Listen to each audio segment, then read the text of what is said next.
Welcome to the Dr. Janine Show. I'm Dr. Janine Bowring, naturopathic doctor, and today is a big topic. I am talking about glyphosate toxicity, the risks, some of the sources, and how to detox glyphosate. So if you don't yet know what glyphosate is, I am going to let you know about this toxin that is quite likely in your environment, in your diet. You don't even know that you're actually consuming it. So I want you to stay tuned for the entire show. We do have the trivia section is back today, so this is probably the most fun part of the show for a lot of us, of course. And today our proud sponsors at VitaTree have graciously donated the magnesium. So stay tuned. This comes up towards the end of the show where I will be asking you some quiz questions, and it's usually based on the previous week's show, but we will be drawing for this, so you have the ability to win this. So stay tuned for that. Make sure you stay on the line as well, TikTok and Instagram Live, because I'll stay on with you after we're finished live streaming on YouTube and on Facebook to answer your questions directly. So if you do have questions or comments throughout the show, please do leave them in the question and comment section. We are tracking everything. I've got my team behind the scenes, and they are definitely helping me out throughout the show. So they'll stream things to me if something comes up, and also after the show, it's something that I can definitely, let you know. So please stay on the line. Okay, so let's get right into it. So a lot of people may not even know what glyphosate is and why it is so toxic. So it is a herbicide.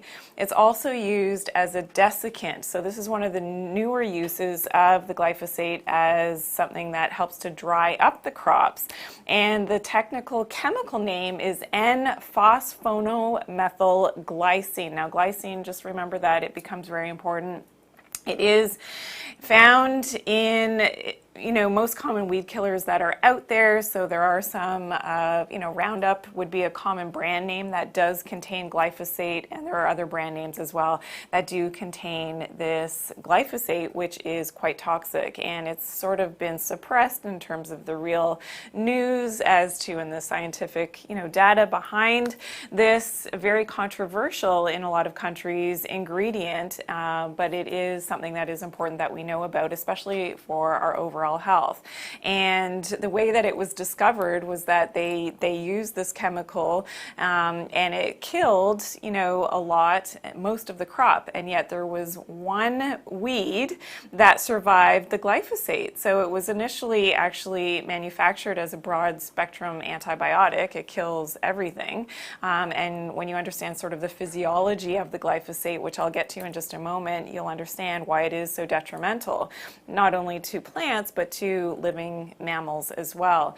And what they found was this one weed was able to survive the glyphosate. So they looked at that weed, they broke it down, and they were able to now modify other crops to make them glyphosate resistant. So this is now in modern farming. This is why it's so widely used, and especially very successful for GMO crops. And this is why when people, don't always understand the correlation between why GMO is so bad for us, there's other, in terms of our DNA and other issues with GMO crops, in my opinion. However, this glyphosate issue is even that much more important because glyphosate, we know, is a toxin. It is linked to a lot of diseases, which I'm going to get to. And because now these crops are grown specifically to withstand the glyphosate, we know that they can liberally use the glyphosate in the farming, and yet it's something that we are ingesting. So this is something that you need to know. And the big crops to look out for, which are notorious for using and being GMO against the glyphosate, include soybeans. And soybean oil is used in a lot of places that you wouldn't even realize. So it's mixed into a lot of packaged foods and things. So it's something that you definitely have to check your labels for. Corn. So if you enjoy corn on the cob, corn oil, any type popcorn, if it's not an organic non-GMO, then you are quite likely ingesting the glyphosate. Cotton as well, so there are issues there, not just in our clothing, but then relationships to certain allergies and things. That's a whole separate show. And canola oil. So canola, which is technically it is a Canadian oil, and you know that I'm always talking about the inflammatory PUFAs, polyunsaturated fatty acids. in the seed oils, and canola is rapeseed oil. They changed the name, being Canadian grown way back in the day. Of course, it's grown in other parts of the world as well, but a lot of the canola oil does come from Canada. So it's something that to know that, again, now it's GMO to be resistant to the glyphosate. So this is one of the number one, exposures to the glyphosate. Now, also in non-GMO crops are an issue as well. So things such as oats and wheat, barley, and a lot of legumes like chickpeas and lentils can be very high in glyphosate. And the reason for this is that they may not be genetically altered, but they're sprayed right before harvest. So if there's a heavy rainfall that happens, which is very detrimental because of the mold growth that can happen because of that high humidity and that high water level especially in these grains, that they discovered that the glyphosate is great at drying things out, so they could save their crops, and that means a lot more, of course, money and profit. So they were able to save the crops from the mold, and that's why glyphosate is used. And that's another reason why we have to be really careful as to what we are ingesting in terms of this glyphosate and this toxin. Now, it became, so, a lot of people in the natural world and even, in the non-natural world, we're talking about glyphosate for years and years and years and about the potential toxicity levels and especially related to cancer.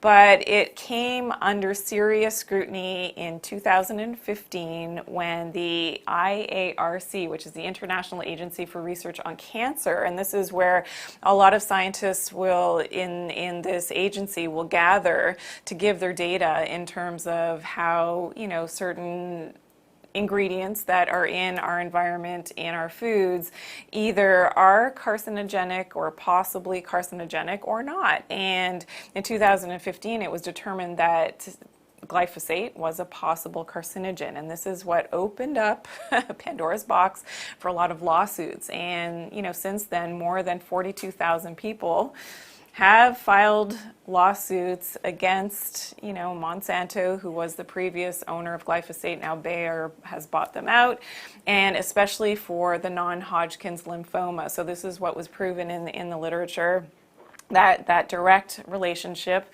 of the non-Hodgkin's lymphoma with glyphosate is a problem. And I actually know firsthand of a family friend who definitely has suffered through this, and there was an issue in the area where he lived with a certain bug, so he sprayed his tree for the bugs and got rid of the bugs, but also then developed the cancer. So and it was glyphosate that he was using. So this is something that we definitely have to be aware of. And as much as some of this information has been suppressed, we definitely have to do our due diligence, do our own research. And today's show is a lot about giving you some of the information. As you can imagine, it's overwhelming. I spent weeks on putting this show together to give you, the nuggets, the nuggets that you need, of course, to do further research for yourself and to really, limit your exposure, because it is important that we limit our exposure, especially when you're going to appreciate when I get into how this affects our body in a negative way, and how this can be the source of some of those problems that can happen with our digestive tract and our microbiome, which that I talk a lot about if you followed me before. So if you're just tuning in, welcome. I'm Dr. Janine. Today we're talking about glyphosate toxicity. Make sure you're staying tuned right until the end of the show. We have our quiz section today, which is really fun. If you do have questions and comments, please do put them in the question and comment section below as we continue with today's show. So I want to say hello to Francis. Nice to see you. I look like sunshine today. Thank you. You're so sweet. That's so kind. Jamila is here as well. Hello. Good morning. Jamila has been tuning in a few times now, so it's nice to see you. So thanks for tuning in. Okay, so let's continue. Now, glyphosate, again, controversial, and it is currently legal in the U.S. and in Canada, and in most of the countries around the world. However, some countries, being a little bit more forthright in terms of banning certain toxins, have actually eliminated the glyphosate. So it's interesting, back in 2014, and the legislature of the Netherlands had prohibited glyphosate from being sold to consumers to use at home, so for home use.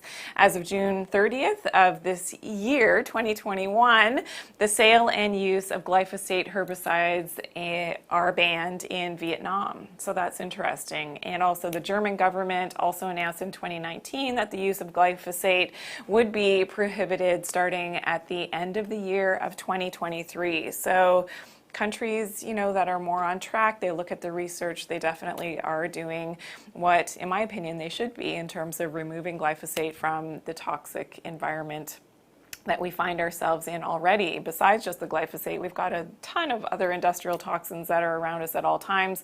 So this is one that is definitely, known to have a problem, and that's why it's important. Now, some of the environmental effects of glyphosate, so it's not just about human health. This is also, and it does translate into our human health, because, it's been said, if the bees are gone, then we're gone. We simply can't survive on this planet if our bees are gone. So in 2018, a study reported that the glyphosate damaged the beneficial gut bacteria in honeybees, and it made them more prone to deadly infections. Also, further research done in China showed that the honeybee larvae that were exposed to the glyphosate grew much more slowly and died more frequently. Another study in 2015 found that the field levels and exposure actually impaired the imperative capacities of the honeybees, so they get very disoriented.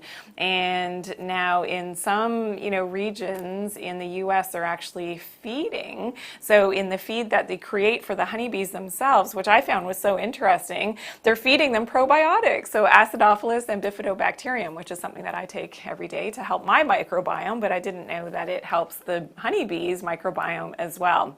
And we know that the glyphosate also affects the insect diversity, so because it is toxic to a lot of insects, so the diversity, the natural biodiversity of our environment is changed, and it also kills the monarch butterfly. So I don't know about you, but when I was a kid, there were monarch butterflies all over the place, and I used to love them. And I see the odd one now in our environment, but definitely, they've definitely decreased. And one of the things that the glyphosate does is that it kills the plant that the monarchs lay their larvae, and it's the milkweed plant. So this is something, again, specifically, you don't see this plant that's growing naturally on its own. And here we see a study that they found that the monarchs are definitely in decline. So collateral landscape and the level effect of modern agriculture, because this is where it's the only host plant for the monarch larvae. So this is something that, again, is unfortunate. So I've actually looked at,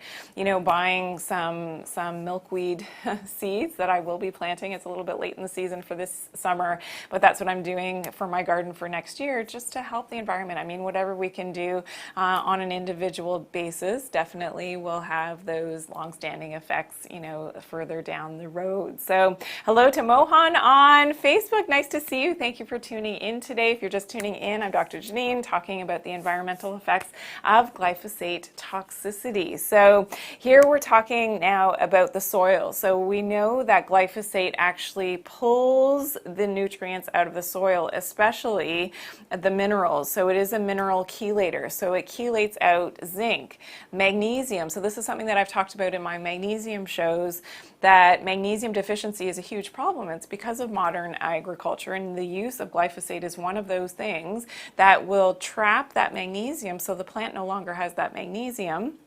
And now, we become deficient in our essential nutrients. So zinc, magnesium, calcium as well, iron, cobalt. And cobalt is important because we need cobalt for our vitamin B12. And if we're lacking in the plants that we're ingesting or lacking in cobalt, then the the cows and whatever, are eating those plants that are lacking the cobalt, then their gut bacteria are not able to make that B12, and that's really important as well. So again, we're running all of these deficiencies as humans in our bodies. We're wondering why we're feeling tired and we don't have that vital energy any longer. Well, it often is because of what we're doing in the wrong way in terms of our modern ways of life. So if you're just tuning in, again, I'm talking about glyphosate toxicity. We are streaming live on YouTube, on Facebook, Instagram, and on TikTok as well. So hello to everybody who's tuning in today. Now, when we talk about, gut health, this is something that definitely there's a lot of information about. And what glyphosate does is it, in our gut, actually disrupts the shikimic acid pathway. And this isn't in our guts, but this is in plants. And this has a negative impact because we need to have that shikimic pathway working properly in order for the plants to have enough B2. So this is riboflavin. So you know that I'm against taking synthetic vitamin B2. We should be getting our B vitamins from the foods that we're eating. But again, this would be another deficiency besides just the minerals. But I wanted to point out that a B2 deficiency can be linked to the glyphosate use as well, because it's disrupting the shikimic pathway. And shikimic pathway is something that's been in the news a little bit. I'm not going to go there right now, but that's important, something that you can definitely look up. Also, we need that gut flora to be working properly in terms of that biodiversity of our gut flora, and this is something that is disrupted when that shikimic pathway is not now working properly in the plants in which we're ingesting. So, and that can result in the depletion of tryptophan. And we know that tryptophan we need for our melatonin production. We need melatonin, yes, for sleep, but a lot of people don't realize that we need melatonin also for our heavy metal toxicity and for detoxifying some of the heavy metals, which again are in our environment, like aluminum, cadmium, copper, lead, and mercury. So to be able to, for our body to detoxify these heavy metals, we have to make sure that all of our pathways are working, and melatonin is really important. And this is one of the reasons why having, that early morning sunlight in our eyes helps activate our melatonin production for later in the day and that release from our brain when we are sleeping. So getting that early morning sun in our eyes is super important. Also, we need to know that glyphosate disrupts something in our liver called the P450 enzymes, and we need this in terms of liver detoxification to be able to activate our vitamin D production. So when our liver function is not where it should be, this can really disrupt our ability to actually make our vitamin D. So as much as we get that sunlight on our skin, in our eyes, if we're not making that vitamin D actively because our liver is messed up because of the glyphosate, you can see how this ties into everything that I share in terms of, information and being able to do things in the right way for our health. We know that a vitamin D deficiency has definitely been in the news, especially lately in terms of our immune function. So that's really important to make that connection with that glyphosate toxicity. Now, another thing that can be disrupted by glyphosate is the voltage-gated calcium channel, so the VGCCs. And this is something that I really want to show you. Coming back to this, we talked about this with the EMF exposure, that this affects our VGCCs. Essentially what's happening is that too much calcium is flooding into our cells. That's not healthy for our bodies. This is something that can be very disruptive, can actually damage our mitochondria, damage the way that our cells function, can actually, damage our cells. And this is something that we want to mitigate. And glyphosate only exacerbates that problem with too much calcium flooding into our cells. This causes aging as well. So, another anti-aging secret is stay away from glyphosate because you don't want to be activating those VGCCs. Another thing that unfortunately glyphosate affects is our pineal gland. So we know that this is the third eye center, and the combination with aluminum also can promote the calcium loss from our bones, but also can lead to that calcification of the pineal gland. So when we talked about fluoride and fluoride toxicity, that's another thing that can calcify the pineal gland, and that's where our third eye, our intuition, being able to see things beyond the physical is very important as well. So another reason to stay away from the glyphosate.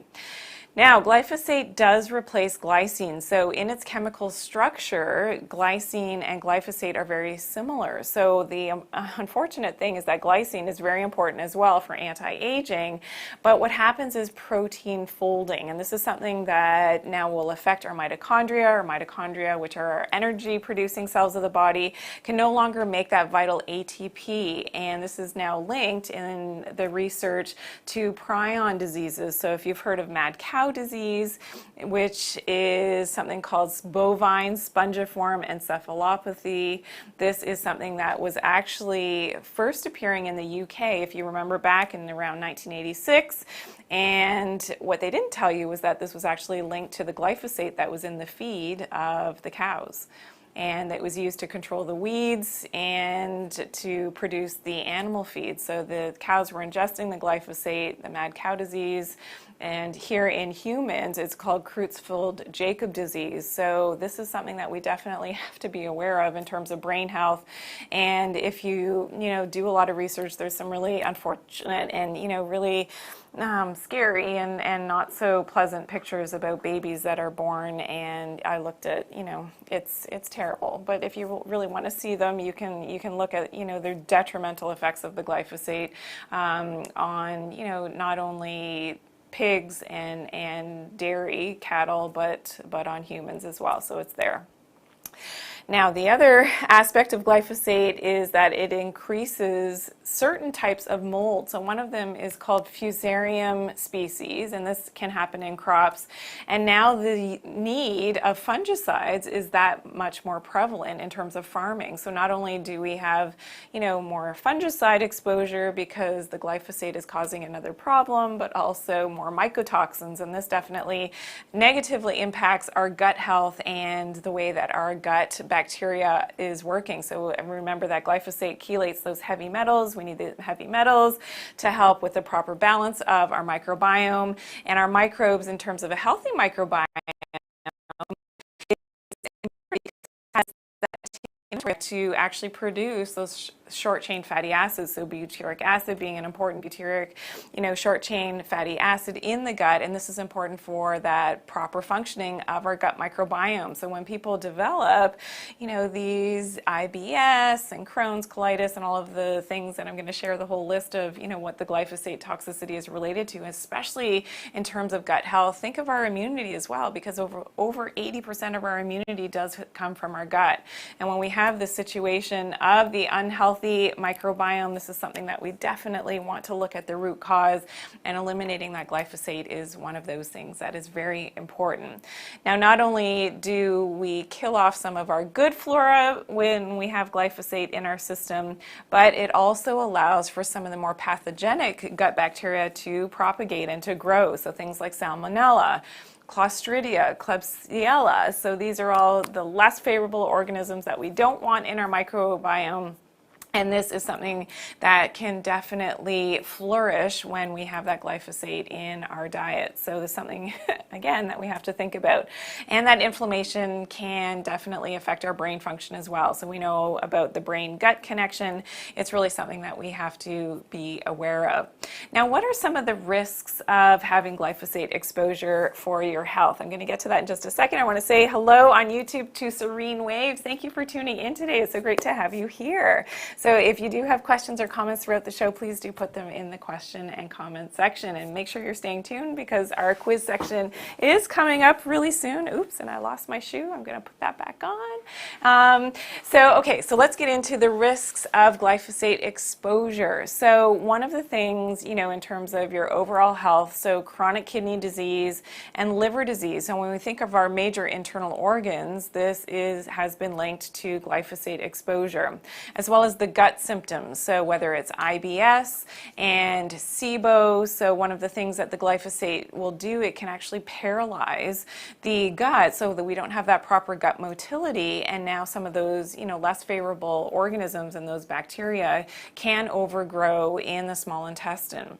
Celiac disease, so the correlations, if you look this up and do the research on the history of celiac disease, this is really interesting because when glyphosate was introduced, and we know that this is, the sensitivity to gluten And celiac disease, definitely, if you have celiac, you can't tolerate gluten as well. It kills your flora in your intestines. Now, that correlation between when glyphosate started to be in the mainstream in terms of use on the wheat fields and the incidence of, if you see the graphs, of celiac disease going up, it really is quite incredible. So that's something, if you do suffer with celiac or a gluten sensitivity, it's something that you definitely have to get out of your diet.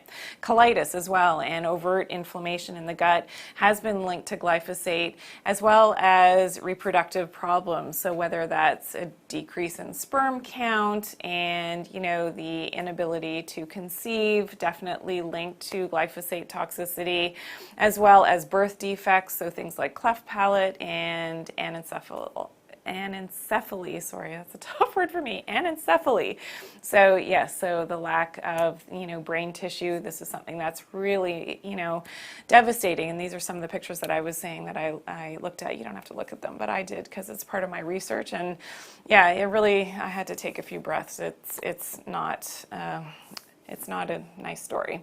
As well as hypothyroidism. So we know that hypothyroidism has definitely been on the rise as well. And because the glyphosate actually shuts down part of the proper functioning and secretion of our TSH, so this thyroid stimulating hormone, so that's something that's important as well to make those links between perhaps glyphosate being part of, you know, your slow metabolism and maybe your low thyroid.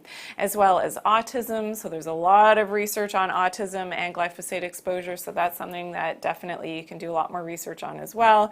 And ADHD, so we know that proper brain function, this is something that's definitely, you know, at risk when you have that glyphosate exposure. As well as heart disease. And proper heart function and cardiovascular function has been related to glyphosate exposure, depression as well. We're linked to low dopamine levels and different cancers. So the lawsuits are based on non-Hodgkin's lymphoma, and you know the studies have shown that because of that exposure, a lot of the evidence has come out now, you know, since this was released in the court cases about all of the detrimental effects of glyphosate. So here we can see in this study that the exposure to glyphosate-based herbicides and the risk for non-Hodgkin's lymphoma, and this was a meta-analysis where they put all the evidence together and definitely increased the risk of non-Hodgkin's lymphoma when exposed to the glyphosate-based herbicides. So something to definitely pay heed to and pay attention to. As well as prostate cancer, blood cancers, brain cancers, lung cancer, and breast cancer has been linked to glyphosate toxicity. So don't worry, I'm going to get to the tips as how we get this stuff out of our body and how to avoid it. I'm going to give you all of the reasons, you know, why we want to do that. And if you're just tuning in, welcome in. I'm Dr. Janine. Today we're talking about glyphosate toxicity, the risks, the sources, and how to detox glyphosate. If you're just tuning in on YouTube, it's nice to see you on Facebook as well. Hi to Arletta in St. Catharines. Nice to see you on Facebook. Thanks for tuning in today. Okay, so let's talk about some of the sources. So the sources of glyphosate, some of which you wouldn't have necessarily thought about, and this is the weed killer that is in foods that you are likely eating every day. So we talked a little bit about the GMO foods, so definitely the ones to watch out for and to avoid in your diet. These are things that, you know, most times I am not consuming these any longer. So whether it's corn, and remember, corn can be hidden in other foods as well, soybean and soybean oil, as well as wheat. So here's the big thing with wheat and why so many people have gluten sensitivity. It could be partially because of that glyphosate.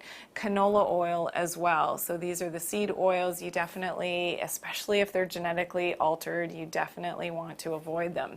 In terms of the non-organic cereals and grains, you may have heard some of the stories that came out in terms of breakfast cereals, very high in glyphosate. So whether they contain wheat, barley, oats, millet, buckwheat, even wild rice, popcorn, unfortunately, sorghum, they all can contain high levels of the glyphosate. And this is something that, 31 out of 45 tested products had levels higher than what some of the scientists consider safe for children. So this is something that it's not new to, the scientific world in terms of testing the toxicity levels of glyphosate, and especially concerning for children. As well as corn syrup can be very high in glyphosate. That's that concentration now of the corn product, and high fructose corn syrup, which is in every packaged food if it's sweet, and in candies and things. I know it's not, again, one of those things that we have to look out for. Cornstarch as well can be high in glyphosate, and baking powder, and natural flavors. So if you see that natural flavors on a packaged food, then you don't know what it is necessarily, so it could contain the glyphosate. Also non-organic fruits and vegetables, so things especially like papaya, and apparently Hawaiian papaya is notorious for and having a lot of glyphosate. Apples have glyphosate, and if they're non-organic, oranges as well, and summer squash, we know zucchini tends to be very high, so they use this, as well as potatoes, beans, lentils, and peas. Farmed fish would be another thing to look out for. They can use the glyphosate in the feed for the fish, eggs as well in the feed for the hens, and in herbs. So herbal medicine, peppermint especially, can be very high in glyphosate. So yeah, you got to go organic and non-GMO, and to make sure that you're not getting these pesticide and herbicide residues on your teas, which you're drinking to be healthy. But again, spearmint tea as well, and some spices as well, can contain the glyphosate. So going more towards the organic, definitely probably a good thing to do. Packaged foods, we know, so bread especially, so whether it's whole wheat, so whole wheat bread, and I never made that connection until more recently. Whole wheat bread is actually more toxic. So people used to say, in terms of digestion and things, that the white bread is better. If people are inflamed and they have gut issues, that white bread is better than the whole wheat. And I made connections on different levels in terms of fiber and things, but not until more recently with the glyphosate research that I know it's crazy. Wheat bread can have 40 times more glyphosate than white bread products. 40 times. I mean, that's a lot. That's a huge number. So just to be aware, I mean, yeah, making those connections it's crazy. Muffins as well. So all the fun stuff. So whether it's muffins, because again, the wheat flour is in there most times, cookies, crackers, packaged snacks, and pastries, potato chips, corn chips, multigrain chips. Think about it, because that whole grain, you're going to get more of that glyphosate, because the glyphosate goes to different parts of the plant. So you have a higher concentration if it's not refined down, and you're getting more of that whole plant. So I should have explained that earlier. Yes, that's why the whole grains are sometimes much worse if they're not organic, of course. Corn tortillas as well can have the glyphosate. So again, a lot of places that you wouldn't necessarily think that you would have this exposure. Cooking sauces and oils as well can have the glyphosate. So soy sauce would be, so make sure it's organic. Olive oil, and of course the canola oil that we talked about, can have the glyphosate. Also milk and dairy products, so regular milk, even the almond milk. So again, if it's not organic, I went and double and triple checked, my new almond milk that I found to make sure that it is organic, and yes, it is. So I was happy about that, because that was another exposure that, not everybody would necessarily realize, myself included. Sugary foods, so we know that cane sugar and white sugar, as well as beet sugar, they are using glyphosate in the fields, chewing gum even, and chocolate bars, fructose, and maltodextrin as well. So even in stevia, so just, you got to watch out, and this is something that I talked about in, when you're trying to cut out your sugars, and maybe you're going to go to a sugar alternative, just make sure it doesn't have, often they'll mix in the maltodextrin, so you've got to watch the labels for that. And some nuts and seeds. So we talked about the almonds, but sunflower seeds as well, if it's not organic, is known to be a source of the glyphosate. Okay, so let's get to the tips now. So 9 natural ways to reduce glyphosate in the body. So tip number 1, of course, like I've said, is to eat organic whenever you can. And of course, non-genetically modified foods. So the non-GMO, check your labels of your foods. And if it's not organic, then you can actually do something. So I am going to share a great recipe with you now that you can make this veggie wash. So yes, they do sell veggie washes in the natural health food stores. But what you can do is you can mix up your own. So in this concoction, we have some water. So 1 cup, and don't worry, we're going to post this on social media so that you get the exact recipe for this. And we'll do other videos as well with the recipe itself. So you're going to use 1 cup of water. You're going to use a little bit of white vinegar. So in this recipe, it is, I believe, a quarter of a cup. Sorry, a half a cup? A half a cup of vinegar? Okay, sorry, because we changed in order to get it, we did math to get it into a smaller container, so yeah. So I'm not sure on the math, but don't worry, we're going to get it right. So 1 cup of the cold water, a half a cup of the white vinegar, I've got it now, and 10 drops of lemon essential oil. So that's something that you can purchase at your health food store. Again, make sure that it is an organic because we don't want to have more glyphosate in there.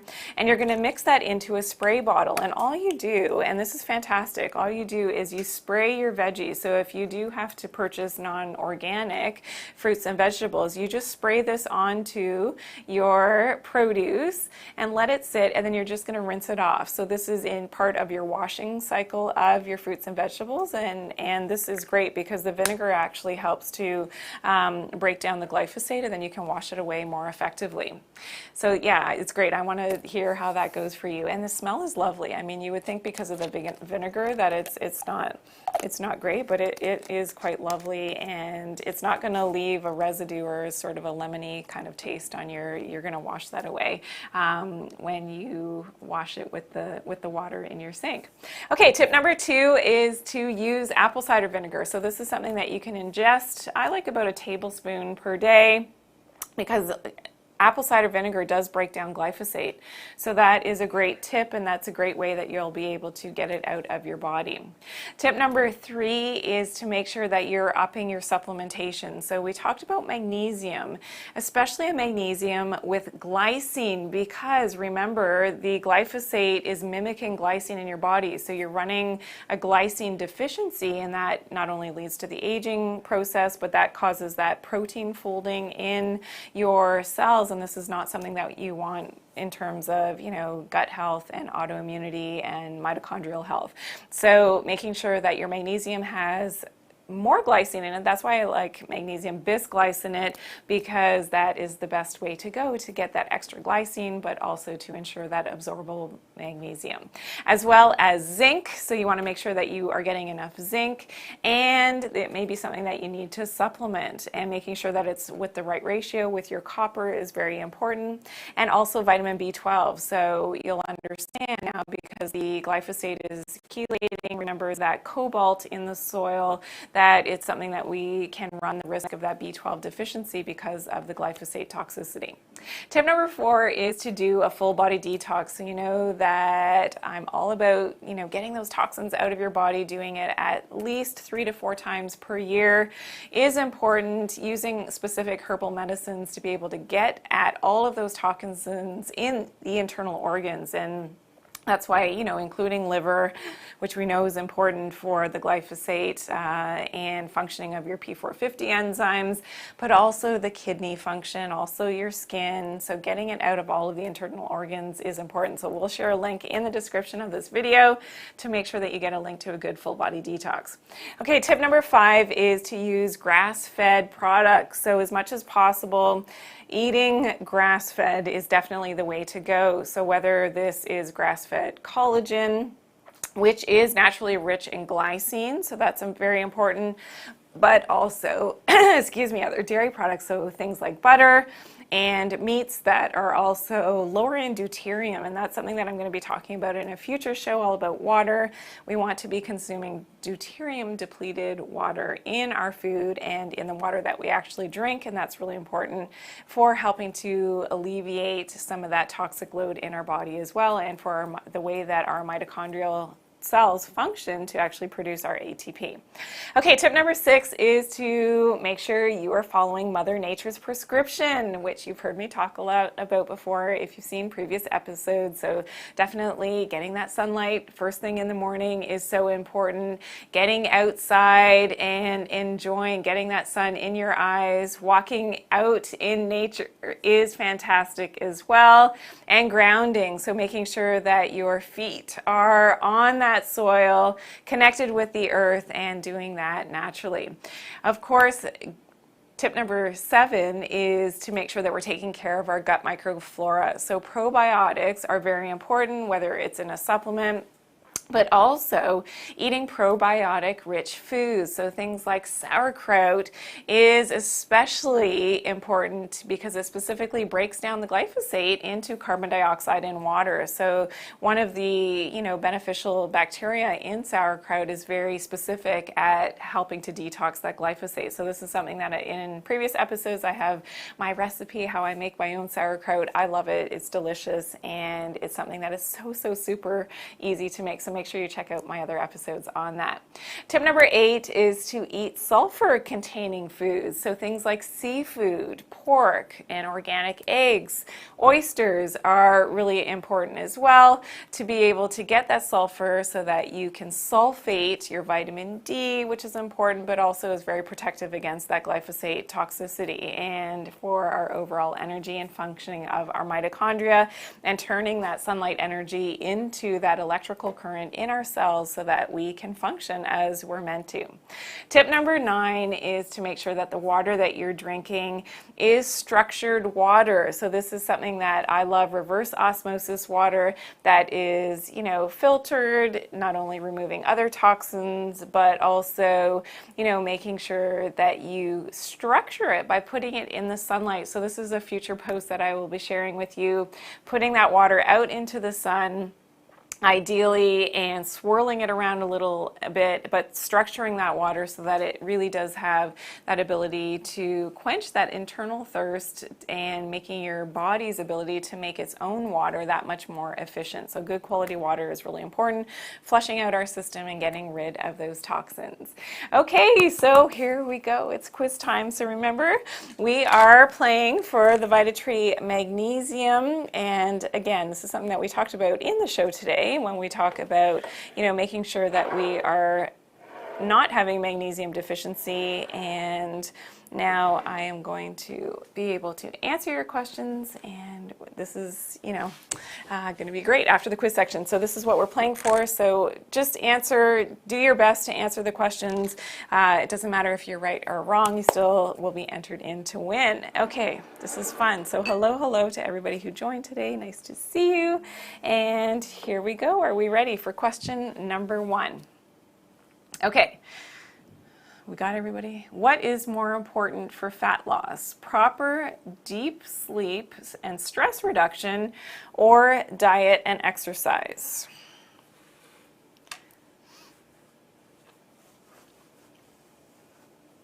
Thank you. Steve sent likes. Thank you.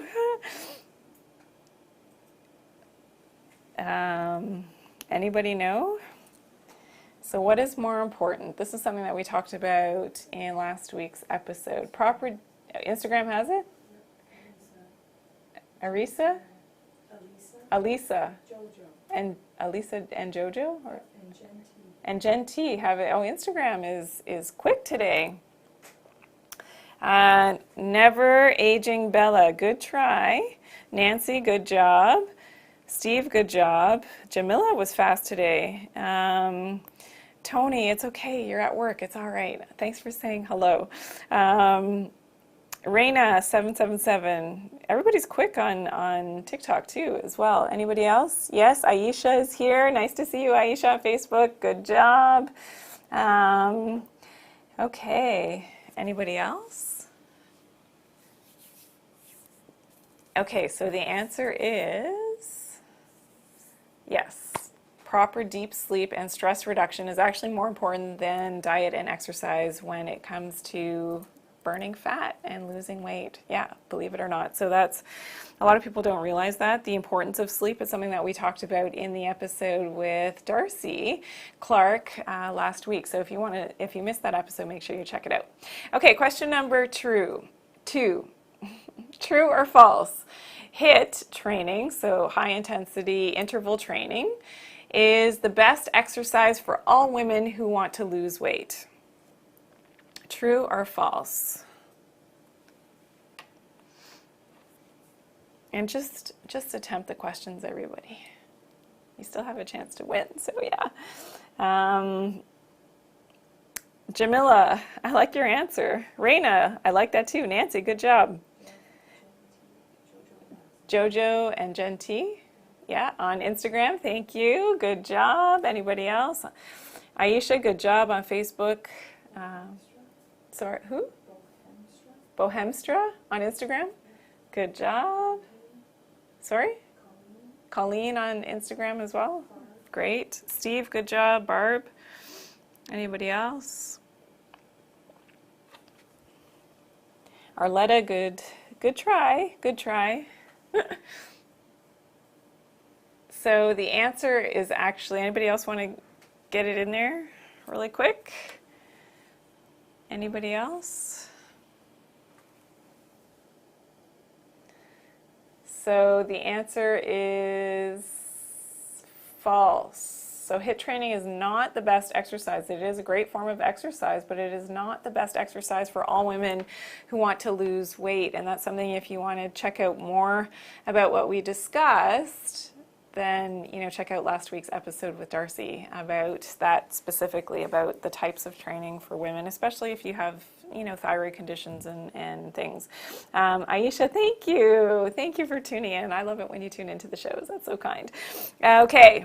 Never aging Bella, you didn't hear the question. I'm sorry. Okay, so I will repeat the question a couple times. Question number 3.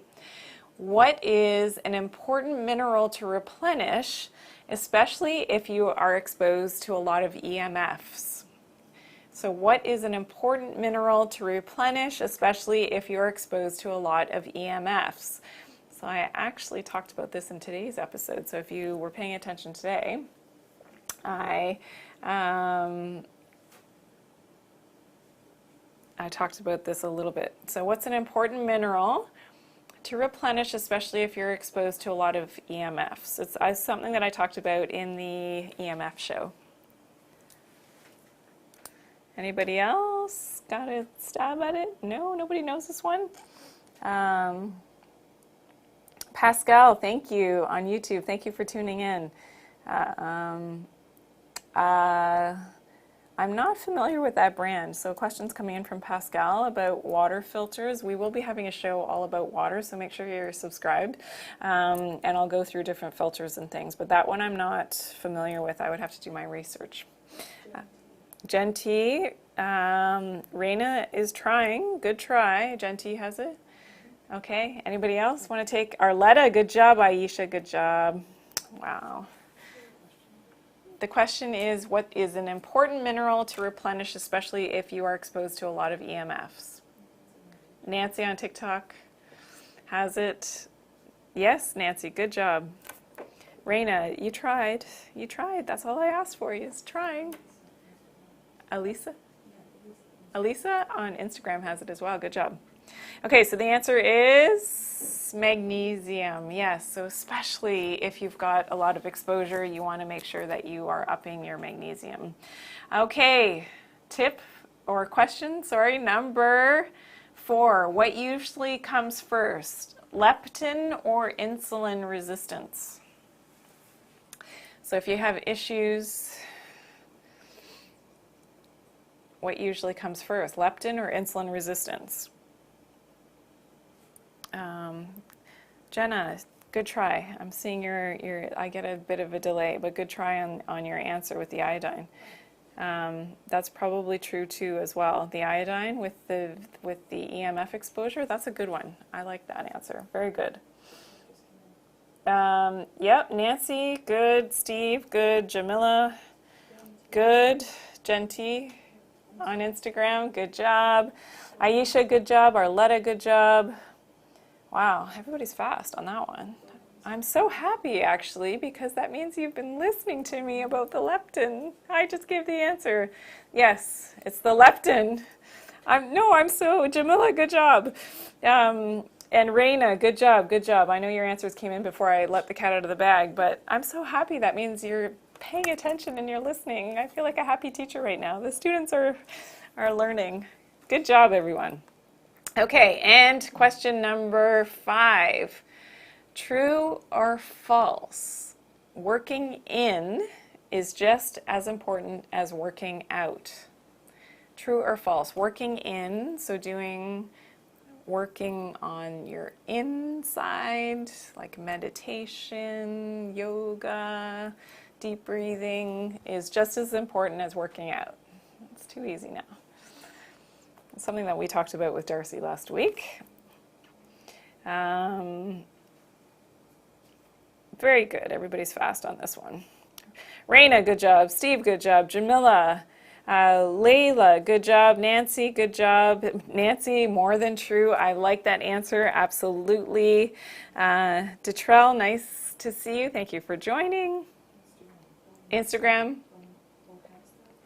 Bohemsta? Jojo on Instagram has it too. Good job. Sorry? Diva Organic on Instagram. I like that handle. That's awesome. Barb. Awesome. Okay. Good job. How come I'm seeing... wow, that's funny. I was just seeing cows on YouTube. It switched to something else, guys. I was seeing the cow. I don't know. It's running in a different part of the show. Anyway. Okay. That's all good. Okay, so we're done. So yes, the answer is true. So working in is just as important as working out. And that's something that we talked about with Darcy. So yeah, finding that balance between, the meditation, deep breathing, and making sure that, yes, working out physically is also important for our overall health, but also, it's important to go inward as well and to find that balance, especially for our stress levels. So thank you, everyone. So make sure you're staying tuned on Instagram and on TikTok. I'm coming back to you in just a second. I'm going to wrap up the show for everybody else. So thank you to everybody who tuned in today. This was the Dr. Janine Show. We talked all about glyphosate toxicity. It will live on Facebook and on YouTube, so you can definitely check it out at another time. If you're new to my channel, welcome. I hope that you'll subscribe. Also, give me a big thumbs up and turn on your notifications when you do subscribe so that you're always notified of my newest and latest uploads, which happens every single day. We're putting out content, not just me, it's myself and my team, to share the good news all about natural medicine and what you can do to empower yourself over your health to get healthier. Please be sure to share this video as well. And remember to always take good care of your health and do it naturally. Thanks for watching today.